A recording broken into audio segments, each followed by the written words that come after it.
क्या सचमुच देश की पहली महिला प्रधानमंत्री और आयरन लेडी के नाम से मशहूर इंदिरा गांधी की मुलाकात करीम लाला से हुई थी? अगर ये सच है तो देश के सबसे ताकतवर पद पर बैठने वाली इंदिरा गांधी को ऐसी क्या जरूरत पड़ गई कि उसे अंडरवर्ल्ड के डॉन से मिलना पड़ा?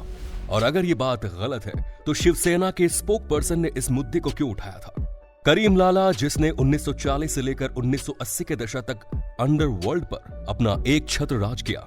आइए जानते हैं आज के इस वीडियो में करीम लाला के बारे में कुछ इंटरेस्टिंग फैक्ट्स। अफगानिस्तान से चलकर हिंदुस्तान तक का सफर पूरा करने वाले करीम लाला के बारे में कहा जाता है कि वो अफगानिस्तान की एक शाही फैमिली का सदस्य था। आगे चलकर राजशाही तो समाप्त हो गई, लेकिन राजश्री वैभव बना हुआ था। वो अफगानिस्तान में एक बहुत बड़ा व्यापारी हुआ करता था। मुंबई अंडरवर्ल्ड के फाउंडर मेंबर्स में से वो एक था। पहली बार डॉन शब्द उसके लिए ही इस्तेमाल किया गया था। गोल्ड की तस्करी, अवैध वसूली, हफ्ता वसूली, जुए और शराब के अवैध अड्डे, ऐसे बहुत सारे उल्टे सीधे धंधे को बड़े ही ऑर्गेनाइज्ड तरीके से मुंबई में जिस व्यक्ति ने शुरू किया उसका नाम था करीम लाला। हालांकि करीम लाला के साथ हाजी मस्तान और वर्धा राजन मुदलियार का नाम भी आता है। ये तीनों अपने अपने एरिया में रहकर तमाम अवैध धंधे करते थे। पुलिस के साथ उनकी अच्छी खासी सेटिंग थी, जिसके चलते लंबे समय तक इन लोगों ने मुंबई पर राज किया। लेकिन इनमें नंबर 1 किसे कहा जाए, ये सवाल जरूर उठता है। हाजी मस्तान को नंबर 1 कहा जाए या फिर करीम लाला को, या फिर इस रेस में वर्धा भाई भी शामिल है? तो आपको बता दें कि हाजी मस्तान ने सवाल का जवाब अपने आप ही दे दिया। उन्होंने अपने से ही एक्सेप्ट कर लिया कि उस समय अंडरवर्ल्ड का नंबर 1 करीम लाला ही था।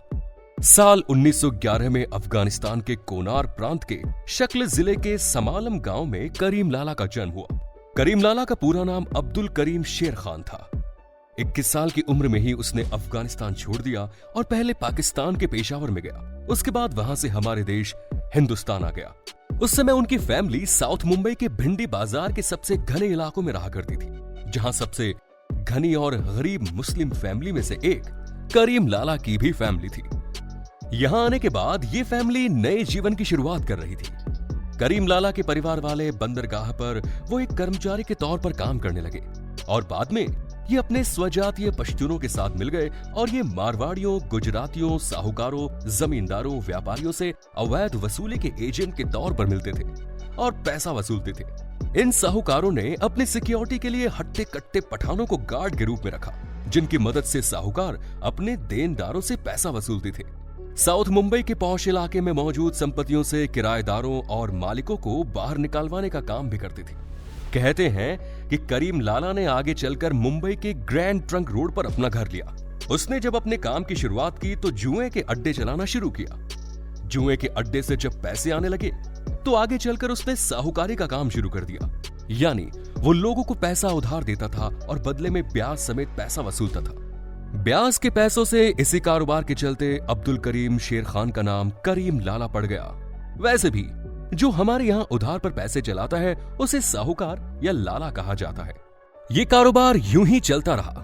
जब इससे ज्यादा पैसे आए तो आगे चलकर करीम लाला ने शराब के अवैध धंधे में अपना हाथ आजमाया। अब वो अवैध शराब का भी काम करने लगा। ये तमाम बातें पुलिस से भी छिपी नहीं थी, पुलिस की नजर में थी, लेकिन करीम लाला की खासियत ये थी कि वो हर किसी को अपना बना लेता था। उसने पुलिस वालों को भी अपना दोस्त बना लिया। करीम लाला पहला ऐसा व्यक्ति था जो इतने ऑर्गेनाइज्ड तरीके से क्राइम को करता था, वरना आजादी से पहले के समय में मुंबई जैसे इलाकों में छोटी मोटी चोरियां और लड़ाई झगड़े की वारदातें हुआ करती थी। अपराधियों के बीच गैंग वॉर और डॉन का कल्चर शुरू नहीं हुआ था। करीम लाला का जब धंधा चलने लगा तो उसने आगे चलकर एक और काम शुरू किया और वो काम था लड़कियों की सप्लाई का। रेड लाइट एरिया में वो लड़कियों से धंधा करवाता था। इसके अलावा सऊदी अरब, गल्फ, दुबई जैसे एरिया में हिंदुस्तान से वेश्याओं की सप्लाई करता था। आगे चलकर 40 के दशक में करीम लाला ने अपने धंधे में एक और सेक्टर को जोड़ा। वो था हीरे जवाहरात और सोने चांदी की स्मगलिंग। इस धंधे से उसे काफी अच्छा मुनाफा हुआ और वो एक अमीर आदमी बन गया। फाइनली करीम लाला का नाम अपराध की दुनिया में काफी बड़ा हो गया। इसी दौर में भारत में विदेश से इलेक्ट्रॉनिक आइटम्स आने लगे, जैसे कि रोलेक्स की घड़ी और दूसरे आइटम्स। करीम लाला ने इस तरफ भी अपना ध्यान लगाया।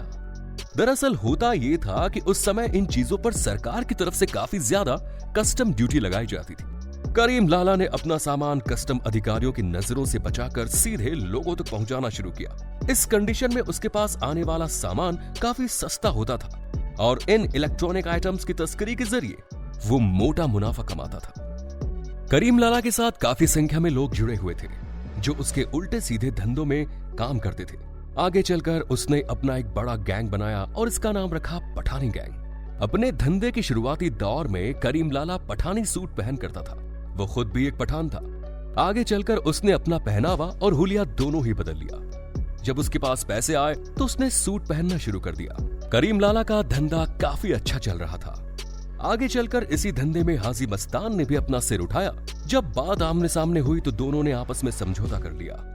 करीम लाला ने हाजी मस्तान से कहा कि बंबई के डॉकयार्ड से माल निकालने की जवाबदारी तुम्हारी, इसमें हमारी गैंग भी आपकी मदद करेगी, बदले में उसको कमीशन मिलेगा।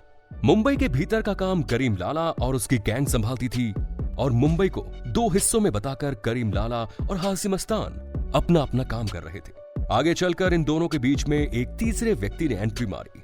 उसका नाम था वर्धा राजन मुदलियार। इसे वर्धा भाई के नाम से जाना जाने लगा। यह विशेष रूप से धारावी के इलाके से आता था। अवैध शराब का कारोबार और दूसरे अवैध धंधे भी। आगे चलकर इन तीनों में एक समझौता हुआ और उस समझौते के तहत अब मुंबई 3 हिस्सों में बटा और तीनों अपने अपने इलाकों में हफ्ता वसूली, अवैध वसूली, फिरौती, अपहरण, लड़कियों का धंधा, जुआ, शराब, सट्टा जैसे तमाम काम करने लगे। दोस्तों, हम वीडियो में आगे बढ़ेंगे, लेकिन उससे पहले अगर अभी तक आपने चैनल को सब्सक्राइब नहीं किया है तो जल्दी से सब्सक्राइब कर दीजिए, नोटिफिकेशन बेल पर ऑन कर दीजिए। 4 दशकों से भी ज्यादा समय तक करीम लाला पठान गैंग को लीड करता रहा और डोंगरी, नागपाड़ा, भिंडी बाजार, मोहम्मद अली रोड जैसे साउथ मुंबई के एरियाज में था। आपको बता दें कि ये तमाम एरियाज ऐसे गरीब मुसलमानों के निवास थे जहां ज्यादातर अपराध होते थे।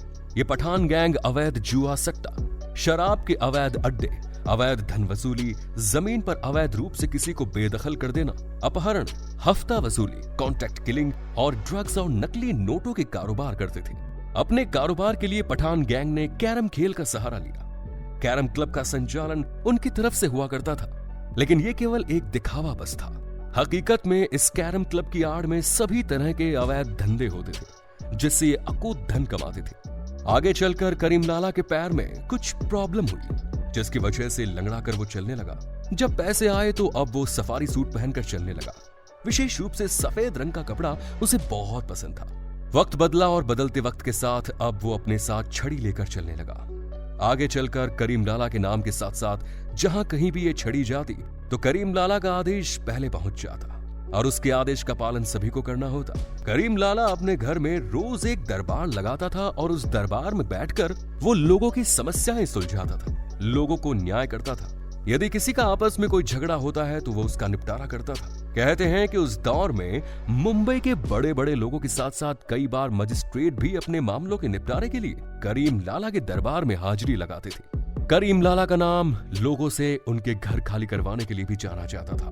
करीम लाला जिस तरह की छड़ी लेकर चलता था उसी तरह की बहुत सारी दूसरी छड़ियां बनवाई गई। अब जब कहीं भी करीम लाला को किसी घर को खाली करवाने के लिए जाना होता था तो वो खुद नहीं जाता, बल्कि उसके लड़के करीम लाला की छड़ी लेकर जाते और उस घर के दरवाजे पर रख कर चले आते। इसका मतलब ये होता था कि इस घर को करीम लाला खाली करवाने के लिए आया है और इसे जल्द से जल्द खाली कर दे, वरना इसका अंजाम बहुत बुरा होगा।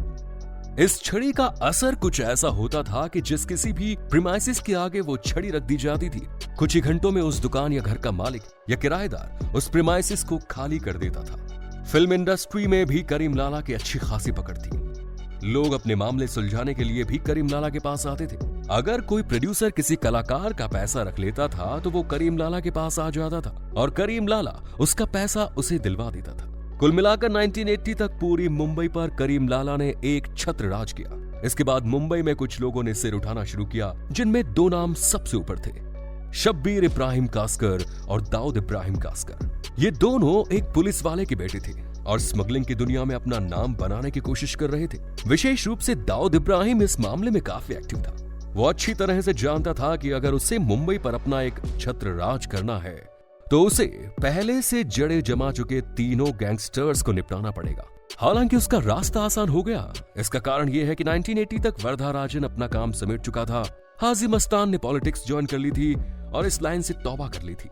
मैदान में केवल एक ही पठान गैंग एक्टिव था।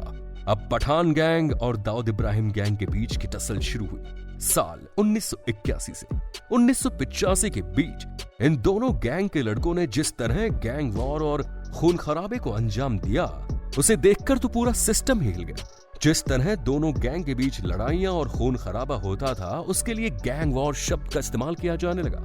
आपको बता दें, पुलिस ने गैंग वॉर शब्द को अपनी डिक्शनरी में शामिल किया। आगे चलकर मुंबई पुलिस पर जब सवाल उठने लगे तो मुंबई पुलिस ने भी बदमाशों का दनादन एनकाउंटर करना शुरू किया। इन दोनों गैंग के झगड़े में जिस बड़े डॉन को अपनी जान से हाथ धोना पड़ा था, वो था दाऊद इब्राहिम का बड़ा भाई शब्बीर कासकर, जिसकी हत्या एक पेट्रोल पंप पर रात के वक्त बड़ी ही बेरहमी से कर दी गई और इसका इल्जाम आया पठान गैंग पर। इस हत्याकांड के बाद दाऊद इब्राहिम पूरी तरह से बौखला गया। उसने अपने भाई की मौत का बदला भी लिया और अपना नाम भी बनाया।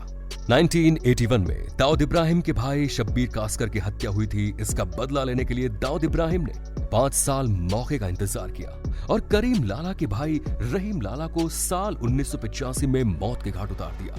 लोगों को लगा कि अब तो करीम लाला अपने बड़े भाई का जरूर बदला लेगा, लेकिन करीम लाला के रुतबे पर अब उम्र का असर होने लगा था। धीरे धीरे पठान गैंग कमजोर होने लगी और आगे चलकर करीम लाला ने भी अपना पूरा धंधा समेट लिया। उसके बाद उसके धंधे को धीरे धीरे उसके भतीजे समद खान ने संभाला। अपने होटल और ट्रैवल बिजनेस को मैनेज किया। करीम लाला के भी कई बिजनेस थे जिनमें लीगल इलीगल दोनों शामिल थे। उनके लीगल बिजनेस में 2 होटल्स थे, अल करीम और न्यू इंडिया होटल्स के अलावा new India tours and travels के नाम से भी एक ट्रैवल और पासपोर्ट एजेंसी भी थी। करीम लाला ने अपने समय के सभी प्रभावित लोगों के साथ संबंध बनाकर चलने की कोशिश की। हाजी मस्तान, वर्धाराजन मुदलियार के अलावा वो शिवसेना सुप्रीमो बाला साहेब ठाकरे से भी अच्छे संपर्क रखता था। 1980 में लाला ने जब अपने भतीजे समद खान और शब्बीर कासकर और दाऊद इब्राहिम कासकर के बीच झगड़ा को शांत करने की कोशिश की, लेकिन वो इसमें सफल नहीं हो पाया। आपको बता दें, 19 फरवरी 2002 को 90 साल की उम्र में करीम लाला की मृत्यु हो गई। करीम लाला की कहानी एक बार फिर तब सुर्खियों में आई जब शिवसेना के एक नेता ने कुछ ऐसा बयान दे गया। शिवसेना के स्पोक पर्सन संजय रावत ने कहा था कि इंदिरा गांधी अक्सर करीम लाला से मिला करती थी। जैसे ही उनका यह बयान सामने आया, देश के पूरे पॉलिटिकल हलकों में हलचल मच गई। सब अपने अपने हिसाब से उनके इस बयान को पेश करने लगे। जब हंगामा बहुत ज्यादा बढ़ गया था तो संजय रावत को खुद सामने आकर अपने बयान पर सफाई देनी पड़ी। ये कहना पड़ा कि उनके बयान को गलत तरीके से प्रस्तुत किया गया है कि मेरी उस बात से इंदिरा जी की प्रतिमा को ठेस पहुंची है या किसी की भावना को ठेस पहुंची है तो मैं मेरा वक्तव्य पीछे लेता हूं। अब एक्चुअल में इस इंसिडेंट की इनसाइड स्टोरी ये है कि ये घटना साल 1973 की है, जिस समय सरकार ने पद्म पुरस्कारों की घोषणा की और सरकार की तरफ से पद्म पुरस्कार प्राप्त करने वालों में मुंबई महाराष्ट्र के हरेंद्र नाथ चट्टोपाध्याय भी थे। एक अच्छे कलाकार होने के साथ साथ वो लेखक भी थे। साहित्य और कला के क्षेत्र में उनके योगदान को देखते हुए केंद्र सरकार ने उन्हें पद्म पुरस्कार देने का ऐलान किया। सरकार की तरफ से उन्हें निमंत्रण पत्र भेजा गया। सरकार के बुलावे पर वो दिल्ली जाने की तैयारी कर रहे थे। इस समय उनके पास एक रसूखदार व्यक्ति आया और उसने कहा कि मैं भी आपके साथ दिल्ली चलना चाहता हूँ, क्योंकि मैंने आज तक राष्ट्रपति भवन नहीं देखा। मैं राष्ट्रपति भवन देखना चाहता हूँ, अंदर से वो कैसा दिखता है, इसीलिए मुझे आपके साथ चलना है। वो व्यक्ति इतने रुतबे वाला था कि हरेंद्र नाथ चाहकर भी उसे मना नहीं कर सके, क्योंकि वो व्यक्ति कोई और नहीं बल्कि खुद करीम लाला था। करीम लाला की इच्छा थी कि वो राष्ट्रपति भवन में जाए, वहां राष्ट्रपति भवन को अंदर से देखे, लेकिन वो जिस तरीके के धंधे में था अच्छी तरह से जानता था कि राष्ट्रपति भवन के भीतर जाना तो दूर, वहां तक पहुंचना भी उसके बस की बात नहीं। उसने जब हरेंद्र नाथ जी से चलने का आग्रह किया तो हरेंद्र नाथ उन्हें मना नहीं कर पाए, क्योंकि वो एक डॉन को मना करना था। उनके भी बस की बात नहीं थी। बड़ी ही दुविधा की स्थिति थी। हरेंद्र नाथ जी ने इसी दुविधा की सिचुएशन में करीम लाला को अपने साथ चलने की अनुमति दे दी। जिस दिन पद्म पुरस्कार दिए जाने थे उसी दिन राष्ट्रपति भवन में सभी पुरस्कार प्राप्तकर्ता मौजूद थे। यह आयोजन राष्ट्रपति भवन के अशोक हॉल में किया गया। इस आयोजन में सरकार के सभी बड़े बड़े मंत्री मौजूद रहते हैं। खुद प्रधानमंत्री इंदिरा गांधी इस कार्यक्रम में मौजूद थी। जब पुरस्कार वितरण का कार्यक्रम हो गया, उसके बाद इंदिरा गांधी हरेंद्र जी से मिलने के लिए उनके पास गई। उस समय हरेंद्र नाथ जी के साथ करीम लाला भी था। जब तस्वीर खींची तो उसमें इंदिरा गांधी, हरेंद्र नाथ और करीम लाला तीनों मौजूद थे। इसके बाद करीम लाला ने अपनी एक सेपरेट फोटो इंदिरा गांधी के साथ खिंचवाने की इच्छा जाहिर की और एक सिंगल फोटो भी खींची गई। करीम लाला ने अपना इंट्रोडक्शन भी दिया जिसमें उसने बताया कि वो मुंबई से है, पठान कम्युनिटी से है और पठान कम्युनिटी के लिए काम करता है। वास्तव में यही इंदिरा गांधी और करीम लाला की पहली और आखिरी मुलाकात थी। इसके बाद इंदिरा गांधी ऑफिशियली कई बार मुंबई गई, मगर कभी कोई ऐसा सबूत, ऐसी कोई बात सामने नहीं आई कि वो करीम लाला से मिली हो। तो दोस्तों, ये था करीम लाला की जिंदगी पर हमारा ये वीडियो। इस पर आपकी राय का हमें इंतजार रहेगा। कमेंट्स कीजिए, लाइक कीजिए, चैनल को सब्सक्राइब कीजिए। मिलते हैं नेक्स्ट वीडियो में। जय हिंद।